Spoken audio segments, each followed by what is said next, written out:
విద్యార్థినిపై లైంగిక వేధింపులు, ర్యాగింగ్, ఉసురు తీసిన ప్రొఫెసర్, తోటి స్టూడెంట్స్. హిమాచల్ ప్రదేశ్లో వెలుగులోకి వచ్చిన ఒక కలిచివేసే ఘటన దేశవ్యాప్తంగా తీవ్ర ఆవేదనను రేకెత్తిస్తుంది. ఉన్నత విద్య కోసం ఆశలతో కళాశాలలో అడుగుపెట్టిన ఓ విద్యార్థిని లైంగిక వేధింపులు, ర్యాగింగ్ పేరుతో జరిగిన మానసిక హింసను తట్టుకోలేక తీవ్ర పరిణామానికి దారితీసిన ఘటన ఇప్పుడు అందరినీ కదిపిస్తుంది.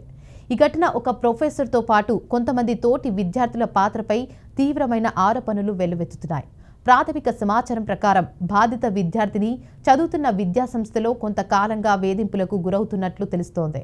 ఇక అకాడమిక్ ఒత్తిడికి తోడు ర్యాగింగ్ పేరుతో సాగిన అవమానకర ప్రవర్తన, లైంగిక వేధింపులు ఆమెను తీవ్ర మానసిక ఒత్తిడికి గురి చేసినట్లు కుటుంబ సభ్యులు ఆరోపిస్తున్నారు. ఈ వేధింపులపై ఆమె ఎప్పటికప్పుడు ఆందోళన వ్యక్తం చేసినప్పటికీ తగిన చర్యలు తీసుకోలేదన్న ఆరోపణలు విద్యాసంస్థపై ఉన్నాయి. ఇక ఈ ఘటన వెలుగులోకి రావడంతో విద్యార్థుల భద్రత, క్యాంపస్లో అమలు కావాల్సిన యాంటీ ర్యాగింగ్ నిబంధనలపై తీవ్ర ప్రశ్నలు లేవనెత్తుతున్నాయి. ముఖ్యంగా ఒక అధ్యాపకుడిపై కూడా ఆరోపణలు రావడం ఈ కేసును మరింత సీరియస్గా మార్చింది. గురువులనే ఆదర్శంగా భావించే విద్యార్థులకు ఇలాంటి ఆరోపణలు ఎంతటి మానసిక దెబ్బతీస్తాయో అన్న అంశంపై నిపుణులు ఆందోళన వ్యక్తం చేస్తున్నారు. సమాచారం అందుకున్న వెంటనే పోలీసులు కేసు నమోదు చేసి దర్యాప్తు ప్రారంభించారు. బాధితురాలి కుటుంబ సభ్యుల వాంగ్మూలాలు సహా విద్యార్థుల స్టేట్మెంట్లు, సంస్థలోని రికార్డులు అన్ని కోణాల్లో విచారణ కొనసాగుతుంది. ఆరోపణలు ఎదుర్కొంటున్న ప్రొఫెసర్తో పాటు కొంతమంది విద్యార్థులను ప్రశ్నిస్తున్నట్లు అధికారులు తెలిపారు.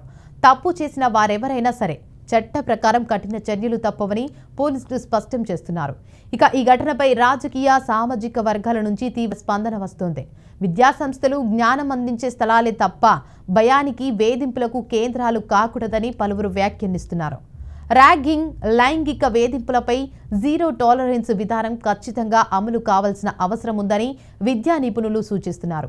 అలాగే విద్యార్థులు తమ సమస్యలను నిర్భయంగా చెప్పుకునేలా బలమైన ఫిర్యాదు వ్యవస్థ ఉండాలని కోరుతున్నారు. ఇక ఈ ఘటన దేశవ్యాప్తంగా ఉన్న అన్ని విద్యా సంస్థలకు ఒక హెచ్చరికగా మారింది.